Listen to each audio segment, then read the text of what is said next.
그들이 예수를 맡음에 예수께서 자기의 십자가를 지시고 해골, 히브리 말로 골고다이라 하는 곳에 나가시니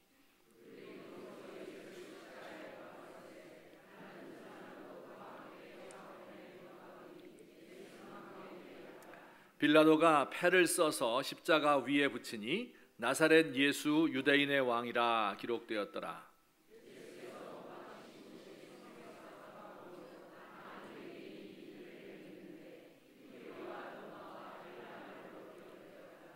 유대인의 대제사장들이 빌라도에게 이르되 유대인의 왕이라 쓰지 말고 자칭 유대인의 왕이라 쓰라 하니 군인들이 예수를 십자가에 못 박고 그의 옷을 취하여 네 깃에 나눠 각각 한 깃씩 얻고 속옷도 취하니 이 속옷은 호지 아니하고 위에서부터 통으로 짠 것이라.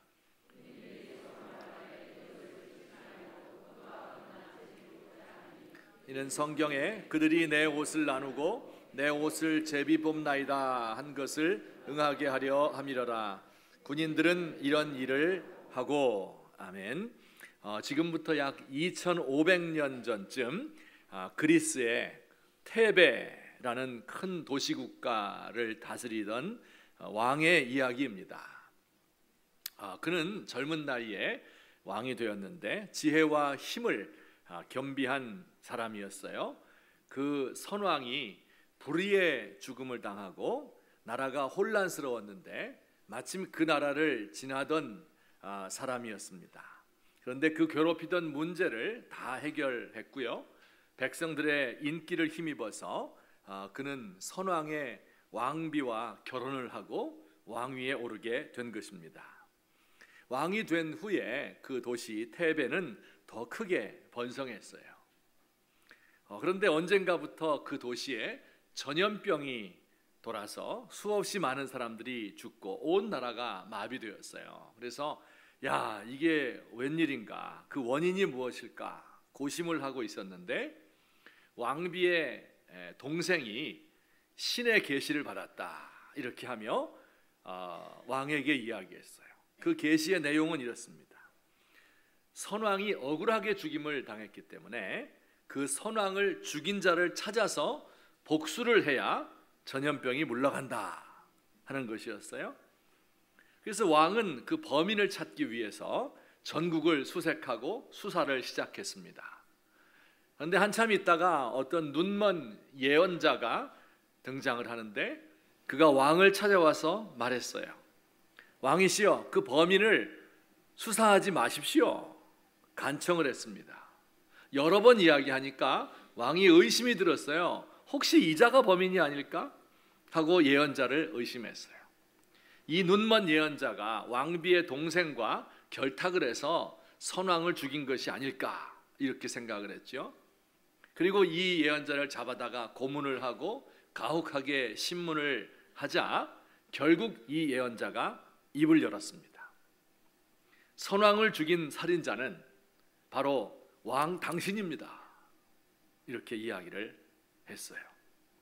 그의 말은 사실이었어요. 과거에 이 젊은 사람이 왕 되기 전에 그 도시를 지나갈 때 마차를 타고 가던 노인과 마부와 만났는데 이 말다툼 끝에 그들을 죽였었거든요. 물론 그는 그때 그가 왕인지 모르고 한 일이었어요. 살인자를 찾아 헤매었는데 그 살인자가 멀리 있는 것이 아니라 바로 왕 자신이었던 겁니다. 이런 것을 가리켜서 반전이다 이렇게 말합니다. 사람들이 예상했던, 자기가 예상했던 결과가 아니라 영 다른 결과가 결말에 이르게 되었을 때 뭐라고 부른다고요? 반전이라고 불러요. 혹시 이 이야기가 누구의 이야기인 줄 아십니까? 이 왕의 이름은 오이디푸스라는 왕이고요. 이 비극의 주인공이죠. 자, 그런데 이 이야기는 여기서 끝나는 것이 아닙니다. 더 엄청난 소름 끼치는 반전이 기다리고 있습니다. 이 젊은 오이디푸스 왕이 죽였던 그 노인, 그 테베의 선왕, 그 사람이 사실은 오이디푸스의 아버지였던 거예요. 그리고 그 왕의 왕비와 결혼했다 그랬잖아요. 그러니 누구와 결혼한 거예요? 자기 엄마와 친엄마와 결혼을 한 거예요. 왜 이렇게 됐을까? 그 이유를 찾아보니까 그 선왕과 왕비에게서 아들이 태어났었는데 바로 이 사람이죠. 오이디푸스죠. 근데 그 아버지가 계시를 받은 거예요. 아버지를 죽이고 어머니와 결혼할 팔자다 이 녀석이. 그 얘기를 듣고 아들을 외국에 갖다 버렸는데 그만 그 아들이 그것을 모르고 장성해서 자기 나라에 와서 아버지를 죽이고 엄마와 결혼을 한 겁니다. 이게 그리스의 3대 비극 작가 중에 한 사람인 소포클레스라는 사람의 오이디푸스 왕이라는 비극 이야기입니다. 내가 예상하지 못했던, 전혀 우리가 상상하지도 못했던 이런 결과가 나왔을 때 이것을 뭐라고 말한다고요? 반전이다. 반전이 있었다. 이렇게 말하는 거예요. 이후로 수많은 소설과 드라마에서 반전이 사용되지요. 옆집에 새로 결혼한 젊은 부부가 이사를 왔는데 나중에 알고 보니까 누구였어요? 어렸을 적에 잃어버렸던 자기의 아들입니다. 넝쿨째 굴러온 당신이었죠. 어떤 여자에게 이 젊은 애가 첫눈에 반해서 사랑에 빠졌어요. 나중에 이제 결혼을 허락해달라고 엄마한테 왔더니 내 눈에 흙이 들어가기까지 이 결혼은 안 된다. 왜요? 너희들은 남매이기 때문에 그런 거예요. 모든 사람들이 다 해리와 정환이가 결혼할 것이다 이렇게 예상을 했는데 나중에 알고 보니까 태기와 결혼을 했어요. 마음이 얼마나 실망되는지. 무슨 얘기인지 웃으시는 분은 텔레비 꽤나 보시는 분이고 이런 걸 뭐라고 부른다고요? 반전이다. 우리가 지금 살펴보고 있는 이 예수님의 십자가 처형 이야기는요, 그리스의 비극이나 혹은 오늘날의 막장 드라마와는 비교도 할 수 없는 엄청난 반전을 담고 있습니다. 우리가 여러 번 들어서 알고 있는 이야기인데 정리를 하면서 자세히 따지고 보면 참으로 흥미진진한 이야기가 아닐 수 없어요. 어디에 어떤 반전이 숨어 있고 또 그게 우리에게 어떤 교훈을 주는지 이것을 오늘 이 시간에 좀 살펴보도록 하겠습니다. 첫째, 우리 같이 시작.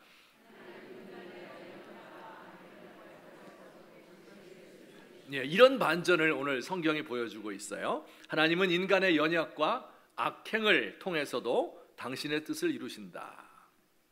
우린 지난 몇 주 동안 설교를 통해서 예수님이 체포되고 대제사장 집에서 신문을 받고 또 마침내 빌라도에게 끌려와서 재판받는 장면을 자세히 배웠습니다. 그때 여러 악역들이 등장을 하죠.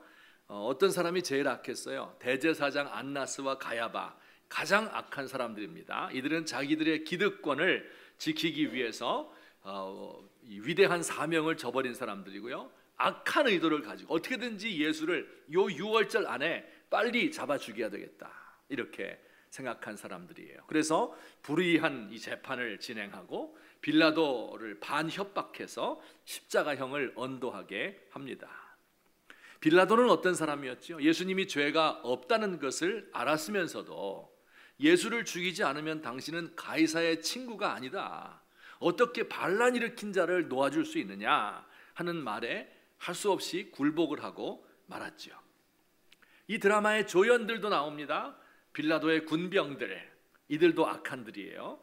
예수님에게 태형을 가하라 하는 이 빌라도의 명령에 예수님을 채찍질하고 그리고 조롱합니다. 머리에 가시관을 씌워서 피를 흘리게 하고 붉은 옷을 입혀서 예를 표하고 왕이시여 절을 하고 손에 왕의 지휘봉 대신에 갈대를 들게 하였습니다.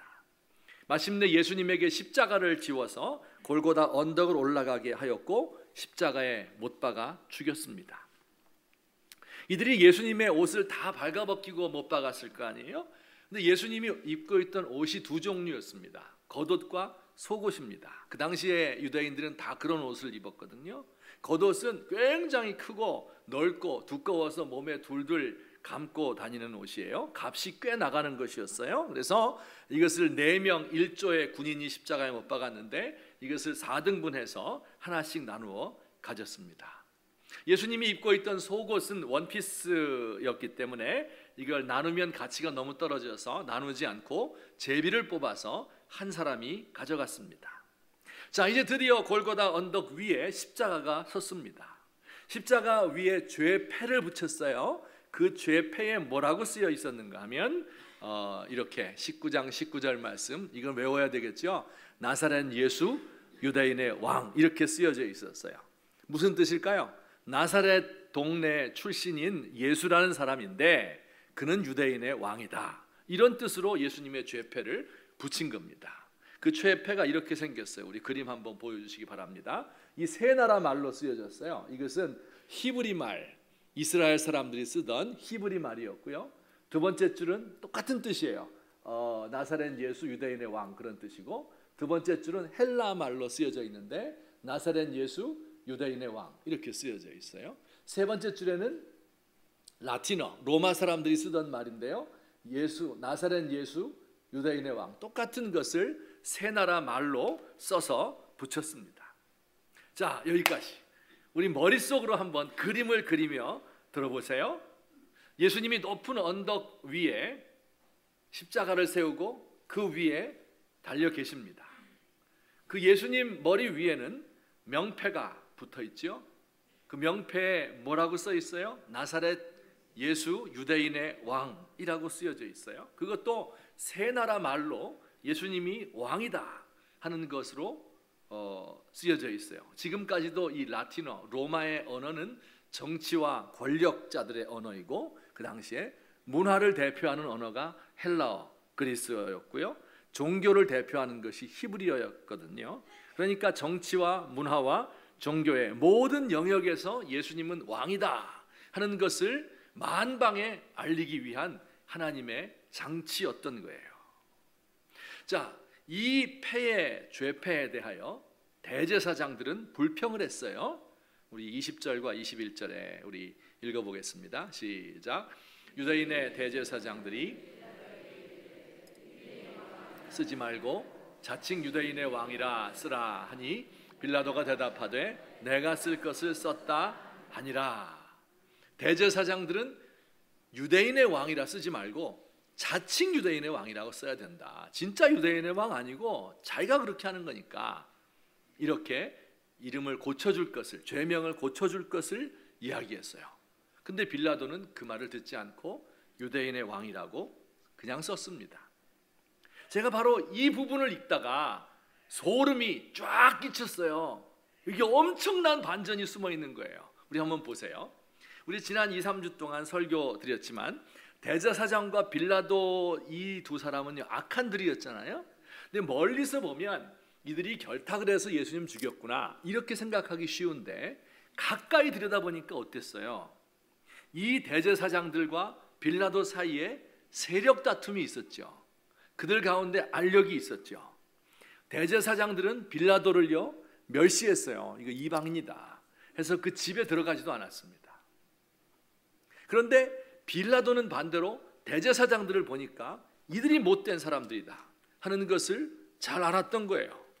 하나님밖에 안 섬긴다 이렇게 말을 하다가 급할 때는 가이사 외에는 우리에게 왕이 없습니다 이런 식으로 위선 부리는 것을 보고 구역질이 날 정도예요. 그래서 이들 사이에 큰 갈등이 생기게 되었죠. 할 수 없이 예수님을 못 박아 죽이지만 이 빌라도가 자신의 남은 자존심을 지키는 뜻에서 유대인의 왕이라 하는 죄명을 고집했습니다. 무슨 뜻일까요? 이런 뜻이에요. 한편으로는 자, 이게 너희들 눈에는 유대인의 왕이 될 만한 사람으로 보이느냐? 이 사람에게 무슨 죄가 있길래 그를 죽이려 하느냐? 하는 뜻이기도 하고요. 다르게 보면 너희들의 왕이 여기 있다. 너희들은 이런 왕을 모시고 살아야 하는 한심한 민족들이다. 그런 조롱의 뜻을 담고 있는 겁니다. 자, 어쨌든 이들이 이렇게 갈등하고 다투는 와중에 예수님의 죄목이 확정되었습니다. 확정되고 보니까 예수님의 정체성을 가장 잘 드러내는 말이 되고 말았어요. 그것도 종교와 정치와 문화를 대표하는 당시에 가장 발달된 문명, 세계 문명의 언어로 쓰여져서 예수님은 이런 분이다 하는 것을 모든 사람들이 볼 수 있도록 만드는 그런 장치를 우리 하나님께서 해놓으신 겁니다. 여러분, 이게 하나님이 하시는 일이에요. 보세요. 이 악인 빌라도, 더 악한 대제사장들, 이들이 막 서로 갈등을 일으키고 예수님을 잡아 죽이려 한 거잖아요. 이런 것들을 통해서 하나님이 예수님이 어떤 분인가 하는 것을 만방에 보여주시는 반전을 이룬 것입니다. 소름 저만 끼치는군요. 우리 한 가지 더 보겠습니다. 군병들이 예수님의 옷을 나누었다 그랬잖아요. 근데 겉옷은 몇 조각으로? 4조각으로 나누었고 속옷은 제비 뽑아서 한 사람이 가져갔어요. 그리고 그 사건을 이렇게 해설을 했어요. 자, 다 같이 시작. 이는 성경에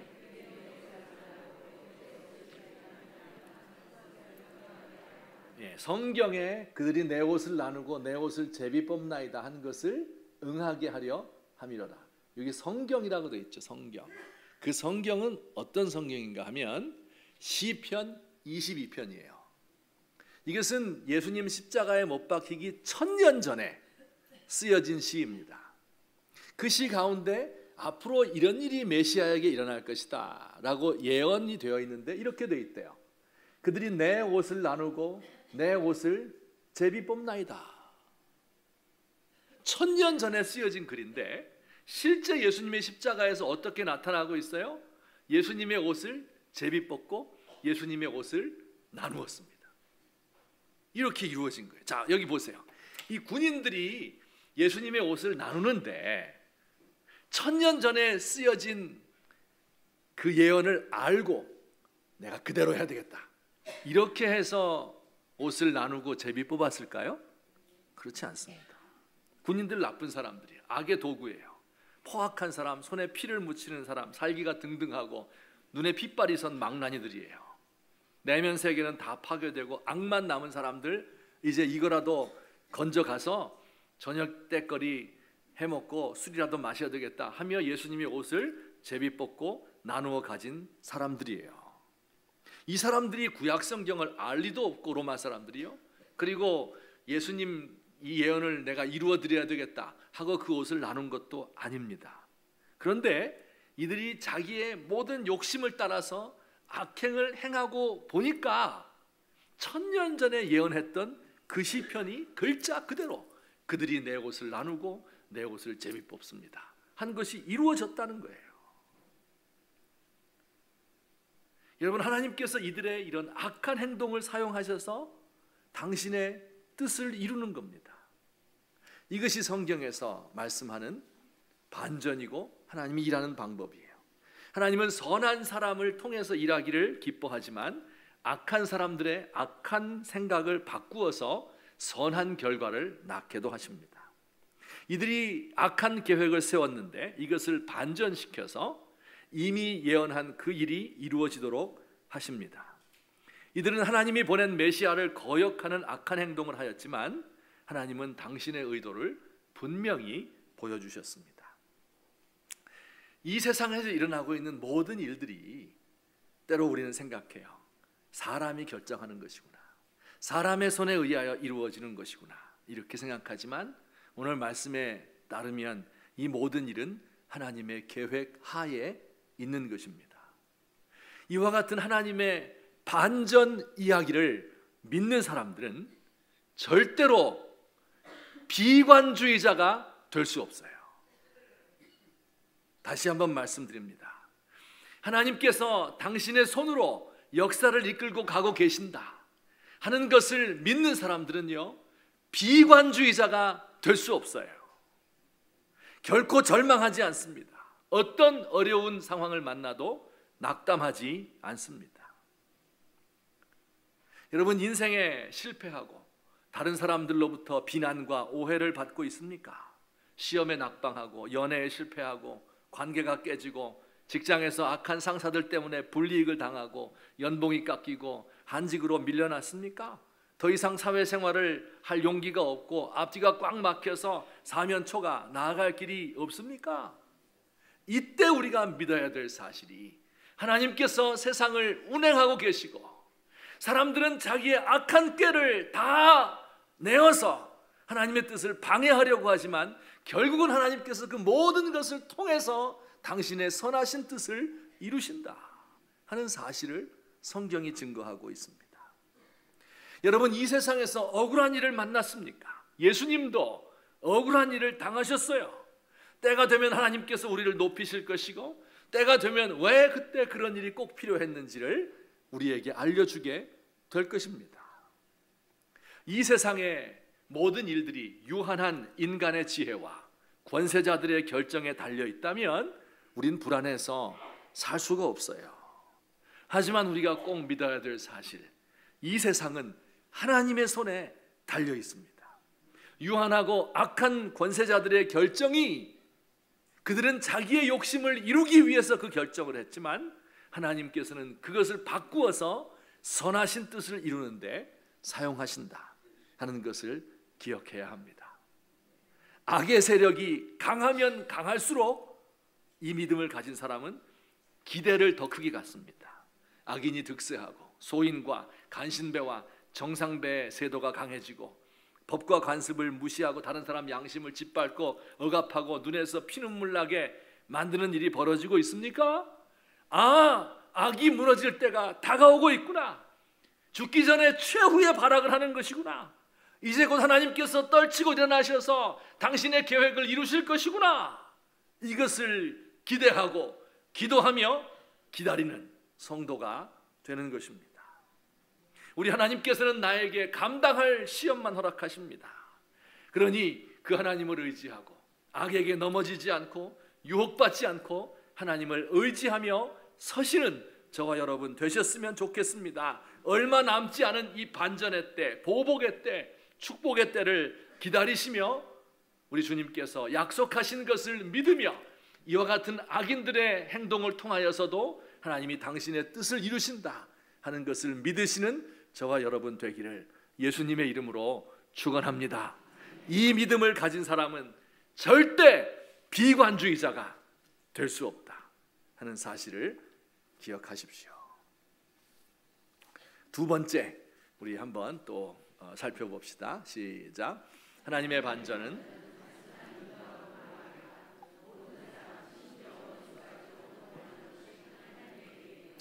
하나님의 반전은 단순한 인과응보가 아니다.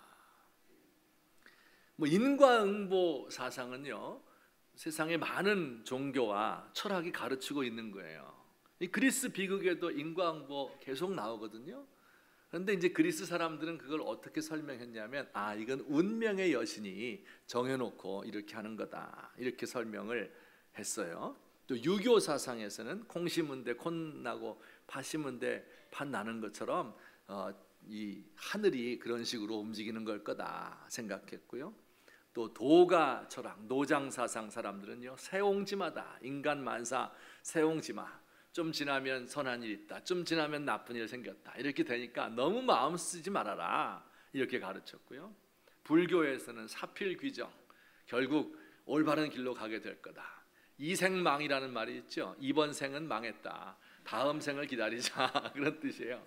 이번 생에 그래 착한 일 하면 다음에 좋은 사람으로 태어날 거고, 안 그러면 다음에 돼지로 태어날 거다, 이렇게 얘기하는 게 이제 불교, 힌두교의 생각이. 어쨌든 이 모든 종교와 철학에서 이 권선징악 이런 거 가르치고 있어요.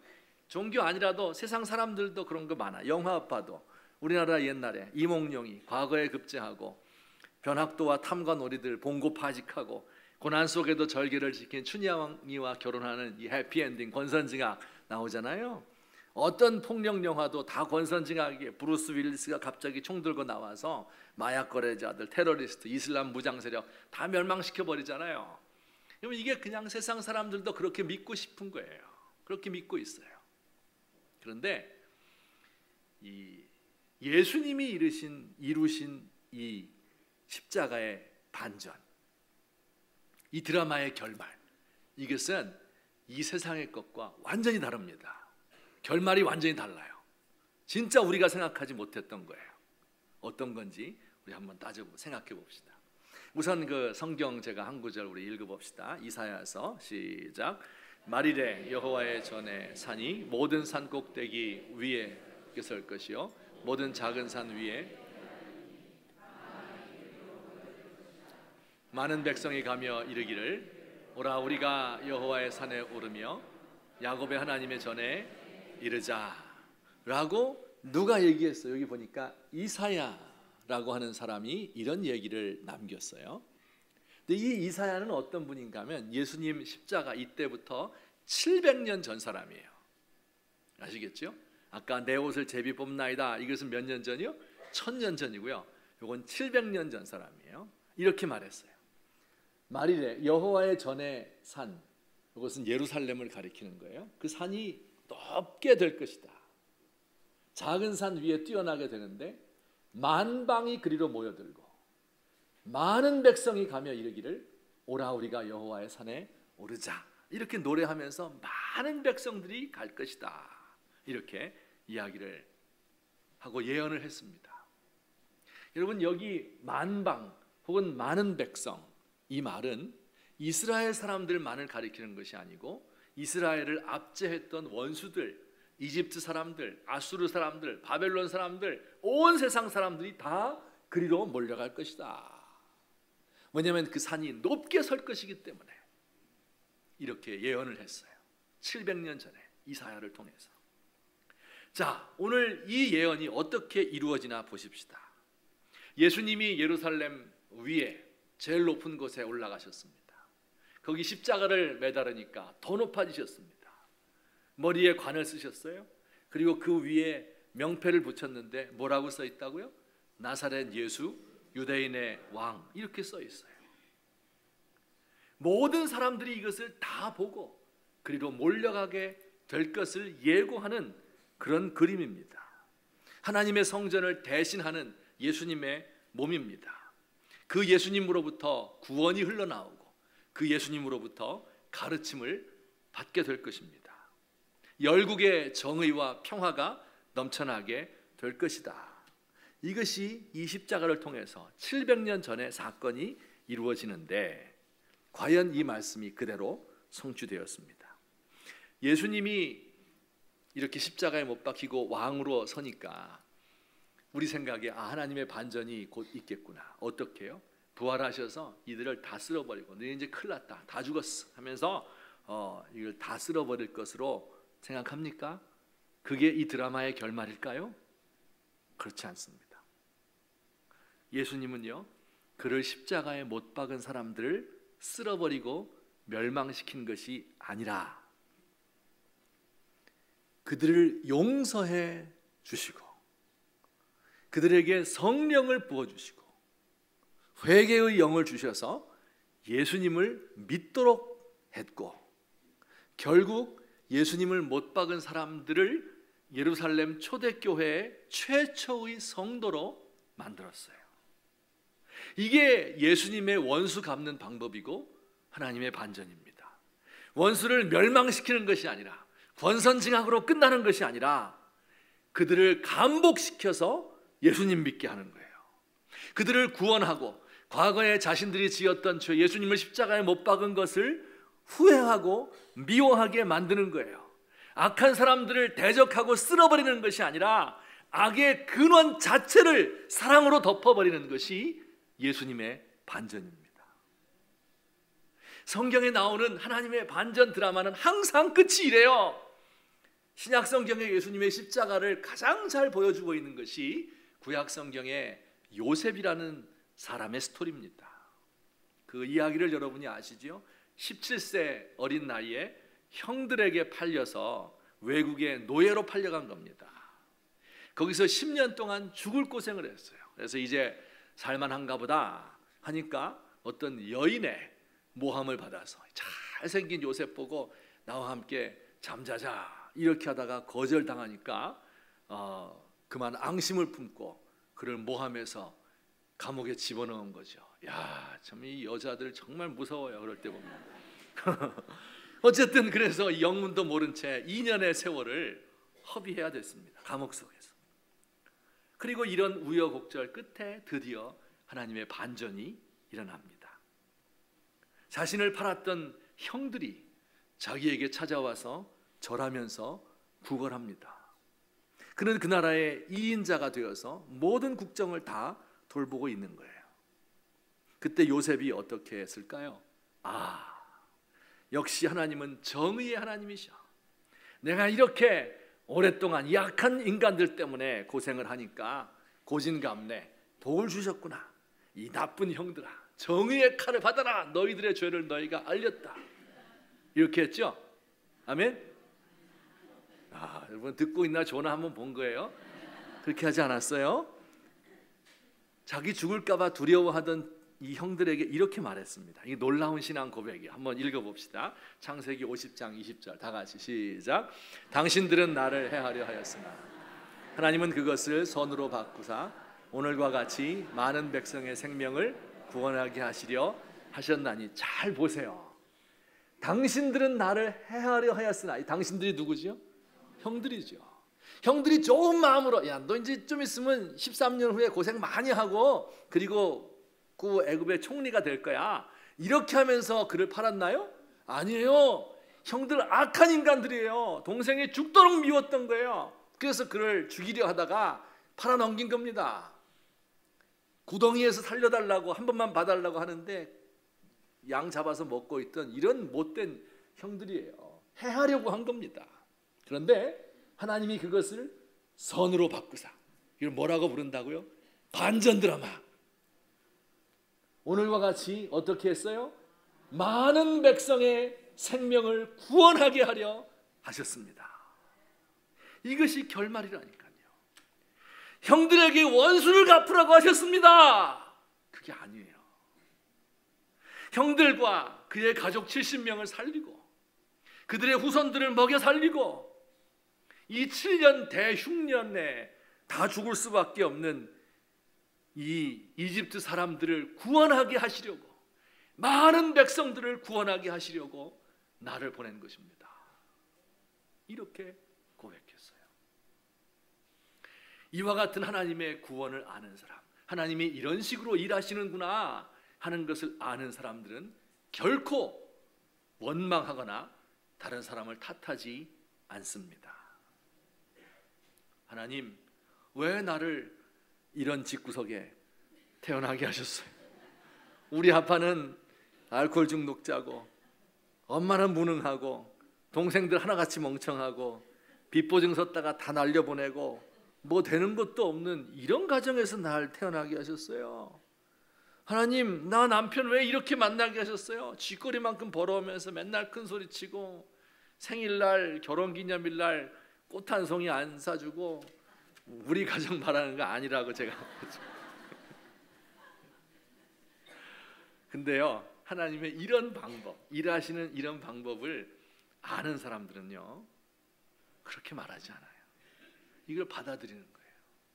사랑하는 거예요. 붙잡고 책임지는 겁니다. 하나님, 정말 이 무너져가는 집안인데 이런 가정에서 태어나게 한 것 하나님이 하신 줄로 믿겠습니다. 나를 통해서 구원을 이루고 이 사람들을 다 구원하라고 하는 하나님의 뜻인 줄로 알겠습니다. 이렇게 하고 붙들고 책임지는 겁니다. 여러분, 가정의 모든 사람이 다 헤맨다고 할지라도 한 사람만 정신 차린 사람, 그 가정이 있으면 그 가장이면 제일 좋고요. 주부든지 자식이든지 할머니든지 누구든지 한 사람만 이런 사람 있으면 그 가정은 망하지 않습니다. 직장 들어가니까 월급은 쥐꼬리만 한데 일은 야간까지 시키고 부장님은 인간성 더럽고, 이 뭐 어떻게 이렇게 됐나? 이거 아니죠. 내가 다니는 이 직장도 하나님이 주셨는데 이 사랑하고 내가 위하여 기도합니다. 이 직장이 나 때문에 복을 받고 나 때문에 형통하게 될 겁니다. 하나님이 나를 이곳에 보내셨습니다. 많은 백성을 구원하기 위해서 보냈습니다. 이 마음을 가지는 거죠.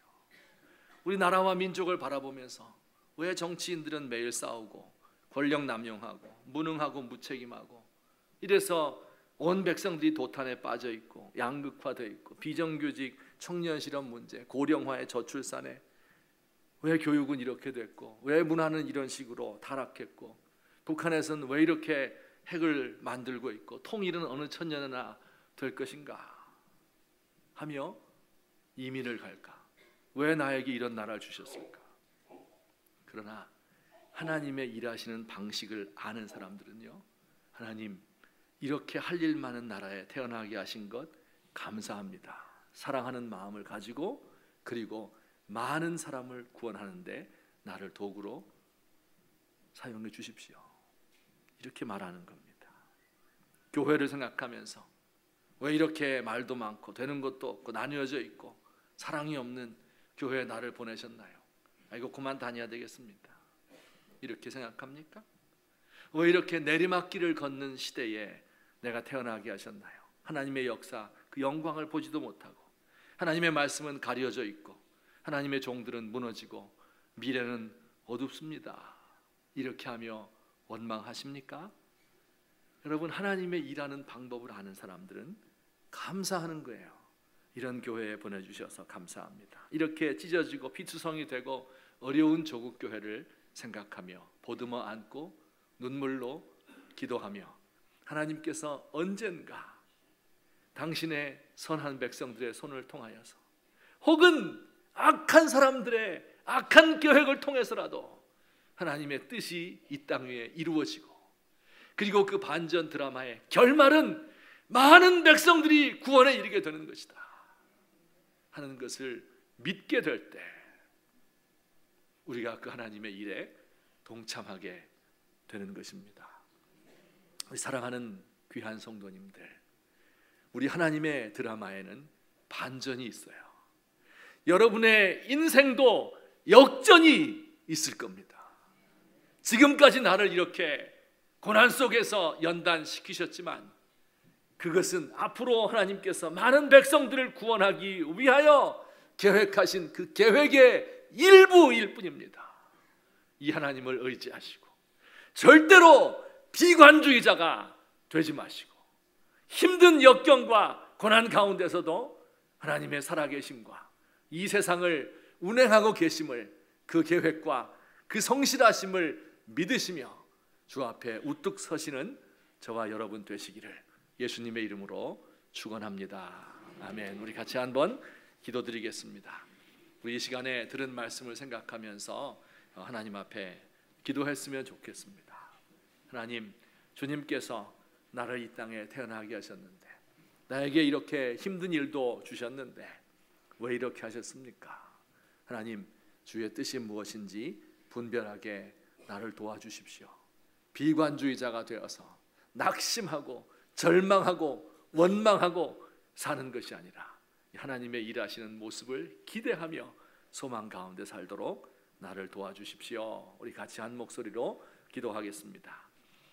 사랑의 하나님 아버지, 은혜를 감사드립니다. 오늘까지 저를 사랑하시고 도우신 것 감사합니다. 이 고통 많고 어려운 시대 보내주셨는데, 하나님 어두울 때 빛이 더 밝게 빛나는 것을 알게 하옵소서.